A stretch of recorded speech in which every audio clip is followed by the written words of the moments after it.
Yo, what's going on, everybody? It's your boy, Set Your Wire, a.k.a. Coach Bird, and I'm the host of the BYRDCAGE Show. Cousin Tracy, So, we are back at it. You see the nice, lovely BYRDCAGE. It's hoodie season. You know what I'm saying? Hit us up for that BYRDCAGE hoodie, apparel. We got you. You know what I'm saying? Episode 72. I'm just going to get this out the way before we start. Code Red, as you know what I mean? We were 8-0. During the regular season. First round of the playoffs was this past Friday, and we didn't fare so well. We picked the wrong game to have one of our worst games, you know what I'm saying? And we lost to Long Branch in overtime, 13-6. But I just want to tell the guys, man, listen, and Coach Stab said it after the game. If losing a high school football game, although it hurts, but if losing a high school football game in the playoffs is the worst thing that ever happens in your life, great life you have. You know what I'm saying? If that's the worst, because I know it hurts right now, because I'm still kind of like down in the dumps. But if that's the worst thing that's ever going to happen to these young men in their lives, then their lives are going to be fantastically great. You know what I'm saying? So, fellas, keep your heads up. Seniors, you know I'm here for you if you need anything, getting into school and all that type good stuff. You know what I mean? So, hey, man, it's still a great season, and good luck to everybody else still left in the postseason. that part. And of course, congratulations to Woodrow Wilson. I'm sorry, Eastside Tigers and Camden High Panthers. They both advanced to the second round. It was a rough start for Eastside. Some of their starters, their big name kids were injured, and one guy had to sit out due to the transfer, New Jersey transfer rules, NJSIA transfer rules. They're back and they're hot. Camden's did their thing all season. And their guy Herb, same situation, had to sit out some games due to the transfer situation, and now their team is full back and ready to go. Congratulations to you guys. Good luck in the second round. AAU is coming to a wind down for me. Hopefully I'll be able to make a game or two. Listen, they picked the worst practice times. Monday, 6:30 to 8. Friday, 7 to 8:30. Yeah, so I miss y'all games. I miss Camden High games. Only reason why I can go to Wilson's games because there's a Saturdays. You know what I mean. So it's been like a crazy year. So we got to figure out that whole. Now, how many more tournaments they have left? She got one, according to the schedule, unless they add some more. She has one tournament left, and that's my birthday weekend, and I'm gonna actually miss that. So, but it's been her first AAU season. It's pretty good, but just the practices were weird. Right. So listen, I decided today, we always have guests, but today we just gonna bust it up a little bit. Y'all get the cousins today. And we're just gonna talk a little bit about accountability for our people and systematic failure. All of this is just our opinions and how we feel, and we're just going to kind of just, talk about that. I watch some young people who's been giving stuff because they were athletes their whole life. They were giving a second chance when they did something, like got into a fight or cut a class. Right. They were giving us a tap on the hand and given the opportunity to redeem themselves. They were given all of these things since little kids because they were star athletes. Now they're young men and life is not panning out the way that they thought it was. Right. They don't know how to be accountable. They don't know how to maneuver and change lanes and be an adult. So my thing is, I think sometimes when we pacify these star athletes, we're actually not making good adults. Because at young ages, whether you're a star or not, you have to be accountable for some things that you do. And the system is completely failing our young people because systematically we let people skirt underneath the rug when they do stuff that any other person would be penalized for. But because they're athletes, we allow them to get away with stuff that we don't allow the average young person to get away with. So systematically we're failing them because what happens is stress builds up when they not the starter anymore and they go to a big live program. And also too, I'm noticing now that a lot of kids won't go to big programs because if they go to a big program, they ain't starting right out the gate. Right. So now because I'm a star and I've always started and I don't know what not starting feels like or not being the star feels like, I don't want to go somewhere. I just want to go somewhere that's D1, but not extremely big. D1, gotcha. Because I don't want to be on a depth chart. Right. You know what I'm saying? I don't want to have to work harder. Work hard to, right. You know what I mean? Right. So my thing is, we're starting at the little age, the Pop Warner age, not holding these kids accountable for the stuff that they do, the attitudes. Right. The demeanors, the dispositions. You know, I haven't seen it with my grandbaby. She's somewhat good at baseball, but your attitude is funky. Right. Because why? You know what I mean? No, you gotta, I'm checking that now. Right. Because everybody likes people that are coachable. Definitely. And if you're not coachable as an athlete, you're not coachable as a human being. Right. Athletics is supposed to help develop good adults. Because you learn teamwork. You learn working with others. You learn about positive attitude. Right. You learn about good, you're supposed to learn about good sportsmanship. So you're supposed to learn all these things to help develop you into a great adult. And lately I haven't really been seeing it. Yeah, and I think, you know, and it's funny because a lot of coaches, you know, we always talk about we want to create well-rounded young adults, you know what I'm saying, prepare them for society, be productive in the real world. But my star kid got into a fight or something, and like, I'm just gonna make you run a little bit at the practice. You can still play in tomorrow's game. You know what I'm saying? You can't do that in the real world because we always talk about when the ball stops. Now those consequences are different. You know what I'm saying? Coach Bird is not there to say, oh, you got busted stealing out the store or something. All right, you're just gonna run an extra lap and you can still play. Nah, there's some other consequences that you're gonna have to deal with. And a lot of these kids, like you said, that's been pampered, they don't know how to deal with those real world, real life consequences. When life changes, when them, right? When life changes, like case in point, what's the boy's name that stole the crab legs? Oh, Jamison Winston. Quarterback. Yeah. Winston, whatever his name? Yeah, Jameis Winston. Jameis Winston. Yeah. My thing is, he got away with that, right? But then progressively, he did more and more stuff. Kept going. More and more stuff. Because once you get away with one thing, you're gonna do something else and assume that you're gonna get away with it. Exactly. You know what I mean? And that's like with these, like I remember when I was in college, Phillips. What was the boy name? I think it was Lawrence. Lawrence Phillips. Lawrence. Yeah. I was at Iowa State when he first climbed up the dorms from the outside, went through the girlfriend's window and whooped her butt. Now, because he was at Nebraska and I'm at Iowa State, you know, we kind of heard the story. Right. Now, he still was playing, still part of the team. His issues got progressively worse. Landed him in jail. Because we pacify the athletes because we want to see them play. Right. You know, and there was a lot of other issues that happened right here in our town where people did some things and they still was allowed to play. Yeah. And now they're grown men doing what?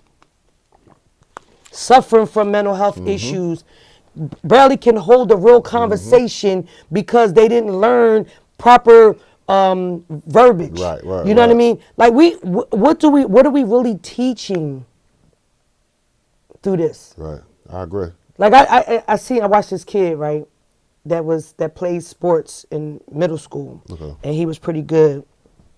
Was getting picked up every day, taken to get something to eat, dropped off at school, picked up, yada yada yada.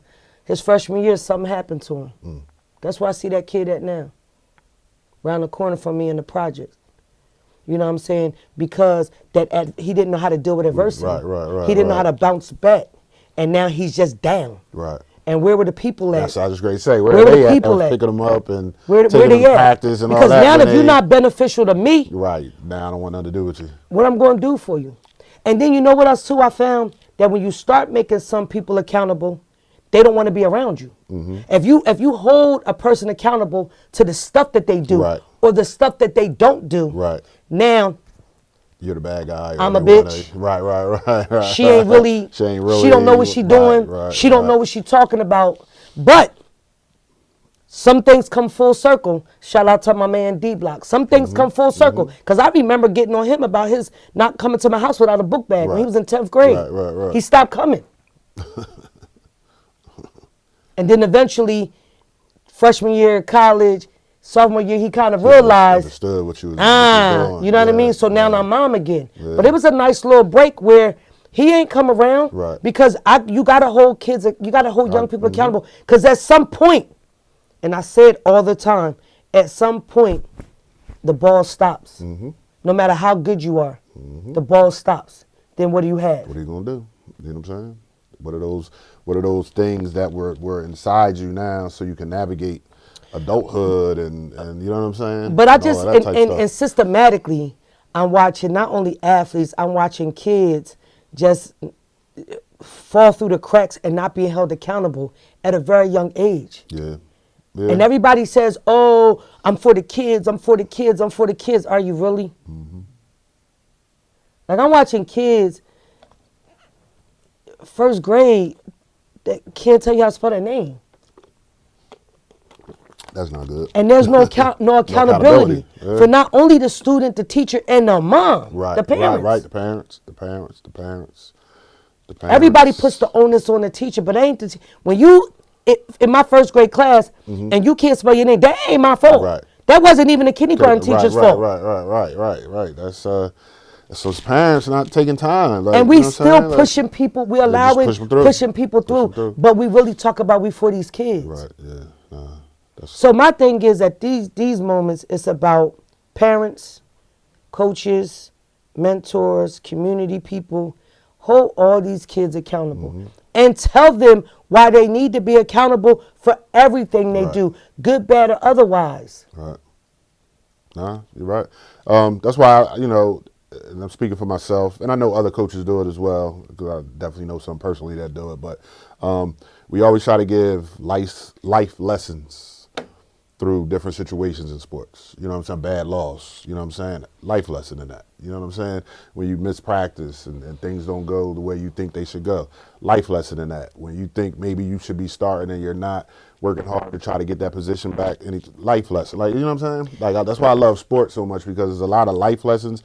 But you got to point it out to these kids. Right. Because they're not just going to be like, oh, that was a life lesson. You know what I'm saying? You got to point it out and explain to them how that correlates when the ball stops, and how this is a life lesson, something that if you can handle this as an adult or when the ball stops, you'll be able to handle adversity and things. It was crazy because like what made me want to discuss this topic was because I live out Whitman Park section, so I travel down Mount Ephraim a lot.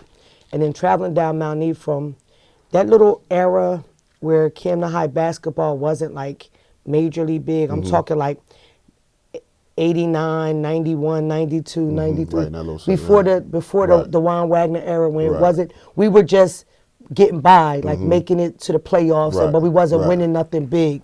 I see a lot of them young men on Mount Ephraim Avenue, right? Seen a boy the other day, and I know he played ball underneath a turn, and I know he actually played. He wasn't no bench dude. Okay. And he seemed he kind of turned his head because we don't prepare our athletes for life. Here's my thing. If we don't teach these young football and basketball players to worry about the classroom first, outside of athletics, what do you have to offer society? What do you have to offer? Right. So say something happens where you get injured and your next level in what you think is, what do you have to offer society? So we need to start preparing them as well as grooming them with life skills. So, as we say all the time, when that ball stops bouncing, you can be prepared for what comes next. Right. Because something's going to come next. Something's coming next. Good or bad, something's coming next. Yeah. You know what I mean? No, you're right, Are we really prepared? And I watch it, and that's, I think, to be honest with you, I think that's one of the reasons I took a step back away from the whole athletic world these last 2 years, is because what are we really teaching these kids? Right. And I'm watching kids transfer from school to school to school to school. I go here, I'm here because I think this is how they're going to treat me. Right. But when they don't treat me the way I think I deserve to be treated, I'm bouncing going to this school. Now I'm at this school, and we're not teaching them no consistency. We're not teaching them steadfastness. We're not teaching them. What are we actually teaching these kids? And it's the parents that's in on it too. Yes. Sometimes it is the parents. You know what I'm saying? Right. I've seen kids leave that they didn't want to leave. But I mean, he not getting no play. The parents promised me that they was going to do this for my kid, do that. So I'm transferring him. What? So my thing is, I'm watching all of this unfold, and I'm like, what are we really keep teaching these kids? Like, and for instance, you don't get to the mountaintop at a job until you stayed for 20, 25 years. right? But if you teach your kids already, if I don't like it, leave. I don't like it, leave. I don't like it, leave. I don't like it, leave. You're not going to get no sustainability. You're going to be working forever. You know what I'm saying? You ain't going to get no retirement fund or nothing. You know what I'm saying? I'm just saying, like, what are we teaching them? You're right. Because it's a guy I met at Mastery High School. Big dude. Okay. He their dean. He said to me, I played in the NFL. He told me the team. Okay. I don't know what team he said. He played like for about good 3, 4, 5 years. Okay. He got hurt. Couldn't bounce back from the injury. Right. He said, but guess what I'm doing now? I'm using that degree. There you go. My point. Yes. Because he's a big dude. Right. And without paperwork, Right. what did he actually had to offer society? Right. Nah, that's key. Education is key. We talk about it all the time here. As parents, young people, whoever, education is key. It will unlock some doors, you know what I'm saying, that you're going to need unlocked in your future when you stop playing. Then word is that one of the schools locally is fiddle-faddling with some grades. Oh, yes. Again. There we go. So I'm messing with your grades in high school. You go to college, and say you go to college to ball, and the team don't get the national title like usually, and you got to stay 3, 4 years because you can't jump right into the league. Right.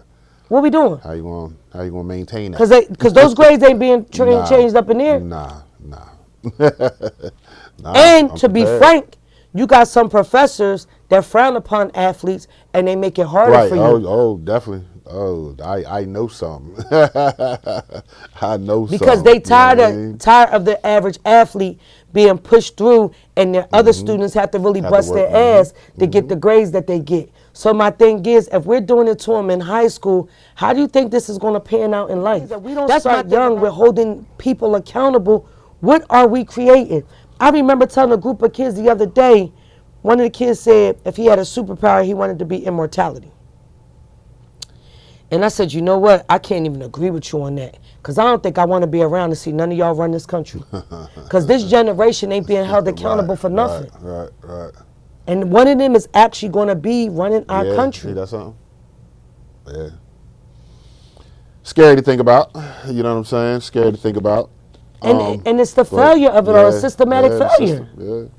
Nah, you're right. So, you know. Now, our guys out there doing the right thing, continue to do the right thing. Absolutely. You know what I'm saying? Absolutely. And pull some of your friends, you know what I mean? Do that peer pressure thing to make them do the right thing. But you know know what I'm saying? I say all the time that it's easy to do the wrong thing because so many people out here doing the wrong thing. Exactly. It's easy to do it because when you're doing the right thing, you're always ridiculed. Right. You're the cool because you stand out. You're the nerd, you're the geek. This guy So so it's hard sometimes to do. It's easier to do the wrong thing than it is to do the right thing, and people don't understand when I do that correlation. Right. But it is because not a lot of people are really living right. That's true. That's definitely true. So when you live right and you always known as the cornball. Right. And people start cracking jokes on you when you doing right. But when you doing what everybody else doing, nobody don't have nothing to say. So a lot of people out here living wrong, so it's easy to live wrong. You're right about that. You are definitely right about that. But but that's definitely, we all need to do better. You know what I'm saying? We all need to do better collectively. You know, that's something that just, I mean, I've gotten better at it since I've been coaching for so long, but it's something that I can still continue to work on and improve in my own life. You know what I'm saying? Just making sure we hold these kids to the highest standard. Make sure we are not just focusing on the on-court stuff, but make sure we're focusing on the off-court stuff as well. Academics, personal lives, you know what I'm saying, everything like that. And I'm not saying as a coach being your athlete's business, but it actually runs together. Right, you're right. Because you can't have an athlete outside doing this, posting it, right, and he's part of your program. Right, exactly. You can't. It don't look good. Ain't a good look. When we doing all of this, and then he in your uniform, it ain't a good look. Nah, definitely. I'm definitely on that. You know, I get my guys, most of them, you know, if they're on social media, I make sure I follow them just for that purpose. And we got to hold the parents accountable too. I be hearing parents at Little League. They play a part. At Little League games. Yo, it was Speak about Little League. It was a whole full-blown fight out Whitman Park with some parents, a gun. A mom said she had a gun. Like cheerleaders. So my thing is, everybody should have been suspended. Don't come, nobody, none of y'all step foot nowhere near my field. And if you don't, I'm going to go to the police station and make a report to assure that you. But it's so crazy because this is what we allow around our kids. And on the flip side of it, we do got some young people, some young men that are very, very, very, very humble, very good guys, real good role models as students, real good role models as young men, you know, are financially in great positions, doing good things in their community. We do have that. Most definitely. But we need to let them be the role model. Right. We need more. We need more than them. Right. You know, we need more people to see them because, number one, hard work beats talent anytime. Every time. Every time. Hard work. You got to put in the work. Got to put in the work. Got to put in the work. Having a decent personality and an attitude and being coachable rocks out every time. Goes a long way. Goes a long way. Definitely. Definitely. That degree speaks volumes. And you got people in this community that say, oh, no, degree don't mean nothing because a millionaire entrepreneur, they ain't even had no degree. It's more people out here that's doing well with degrees than not. Right, exactly. Than not. Because, I mean, everybody, it's just like we could just pluck millionaires off the trees, you know what I'm saying? Like, that's hard work too, though. Like, just because they might not have a degree doesn't mean they didn't have to put in any work. And be accountable for some stuff. Yeah, that's but what I'm saying. That's hard work too. My thing is, you got people. That ain't easy. Don't think that's easy. You got people like Shaquille O'Neal, who, if I'm not mistaken, ain't cashed like an NBA check. Something crazy. Yeah, I think I know what you're talking about. Yeah. This man requires his kids get degrees. Yep. Requires. So you folk out there that talking about degree don't mean nothing, that paperwork don't mean nothing. You got a multi-millionaire requiring his kids get degrees. Definitely. It's about accountability and what goes a long way. Yep. I agree. I definitely agree. So what we're saying here is, you know what I'm saying, just be accountable. You know what I'm saying? Just for those, especially if you can touch young people, the coaches, the teachers, the parents, you know what I'm saying? You got to get them young. You know what I'm saying? This is where when they become adults, you know what I'm saying, they'll try to reach back and hold, you know, some other folk accountable and whatnot. And maybe we can change, you know what I'm saying, a larger amount of society and successes right from our own community if we all start with accountability of self. Just hold something, you know what I'm saying? Hold somebody accountable for something, you know what I'm saying? That's all. Like me, I'm a cursor, so I have to be mindful of how I speak around young people. So I've been lately trying to hold myself accountable to the conversation or how I display when I speak, how I talk when I speak, especially around my grandbaby, and you know what I mean? Right, you know, and it's about, you know, accountability, personal accountability, right? You know, so, and that's just what it's all about, just holding yourself accountable so you can hold these young people accountable so they can be productive and morally fortitude, morally adults with moral fortitude. You know what I mean? And that's the thing, that's the key, to be morally sound. Definitely. But it starts with accountability. Yes. And just like you said, if I'm asking these kids to be on time and things like that, then I've got to make sure I'm on time. You know what I'm saying? If I'm asking them not to curse and things like that, then I got to make sure I'm not running around cursing everybody out and that crazy. You know what I'm saying? So, you know, we got to hold ourselves accountable too. You know what I'm saying? We're not just saying, you know, we got to hold these student athletes or these kids and all that accountable, but we got to make sure we hold ourselves accountable too. So this way, the things that we're asking them to be accountable for, they can see it in us as well. You know what I'm saying? They can see the example as well. And again, this whole conversation decided to come about because I'm watching some things transpire with some young people, and they keep getting second and third chances, and they still keep dropping the ball or fumbling the ball because at some point they weren't being held accountable for some of the things that they do or don't do and how they act or don't act because it's been accepted and acceptable behavior for so long. And I've also watched some adult men that can't adjust to life's challenges, and some women too that can't adjust to life's challenges, because I remember they weren't being held accountable as a young person when we were younger. I'm also watching some older people that's now receiving therapeutic services because they realized that their parents wasn't accountable for some things that transpired in their childhood that was never dealt with. So this conversation came because of a lot of facets. I'm just watching people's lives and my life unfold, and I realized the key part to where I'm at now and where I'm headed is because I had to become accountable for me and some things that I've done or haven't done, or some things that I didn't do in my own life. So it's just about all of us being accountable, taking accountability for some things we do or don't do, and more importantly, putting it on the kids to help them become better adults. By no means, I'm not perfect, by no means, but I work every day to be better than I was yesterday, and to be perfect for someone. You know what I mean? So perfectly matched for someone. So, it's about, just life in general. Definitely. That was a great topic to bring up. You know what I'm saying? Something that we all need to hear, including myself. You know what I'm saying? Like I said, I'm working on holding myself accountable each and every day. Before we get out of here, you know what I'm about. You know where I'm going with it. I want to give a super shout out, you know what I'm saying, to my man, Alex, you know what I'm saying? He had us, we were guests of his at our first, Adrian, Cousin A, he's been to a couple before, but me, Cousin Tracy, I think Orlando's been to a couple before too. Well, with me, such our first. This was our first, you know what I'm saying? This was our first. He took care of us, you know what I'm saying? We had great seats. I think it was like, 10 rows off the ice, something like that, if not less than that. 8 rows off the ice. 8 rows off the ice.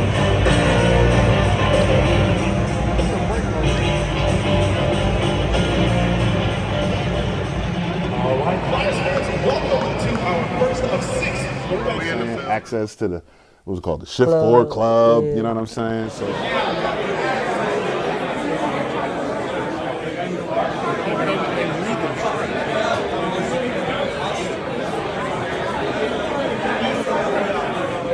Give a super shout out to him, because that's something he definitely didn't have to do, you know what I'm saying? But I think he's realizing now what comes with Cousin Tracy. It's not just Cousin Tracy. It's a gang. It's a gang.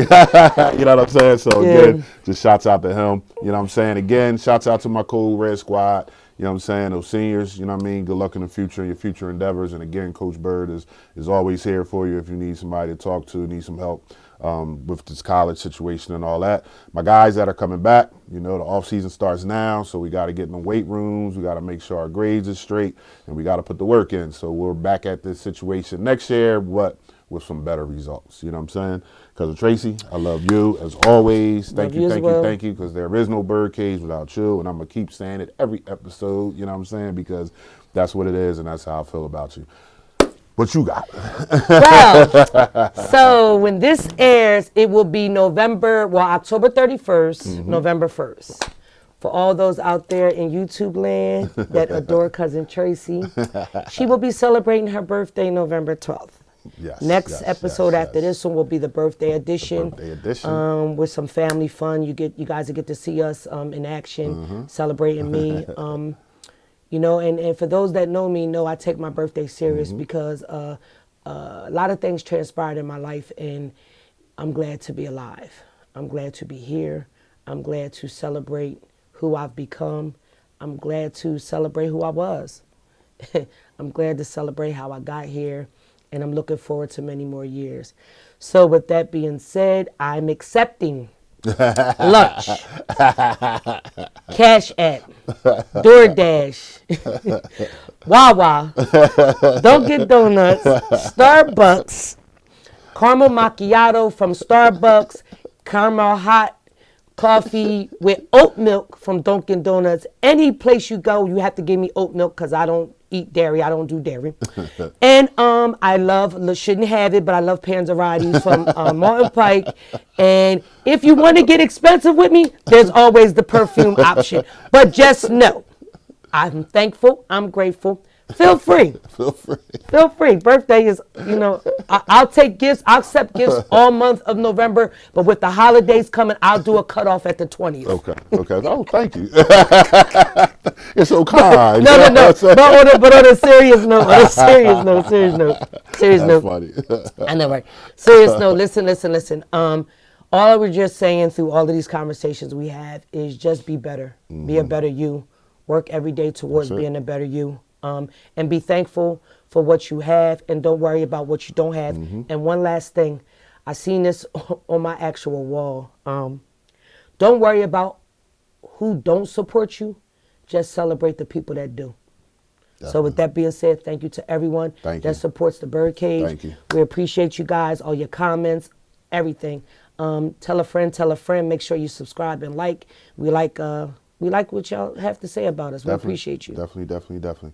Well said, cuz. Well said. You know what I'm saying? What you say? The cutoff date is the 20th? 20th.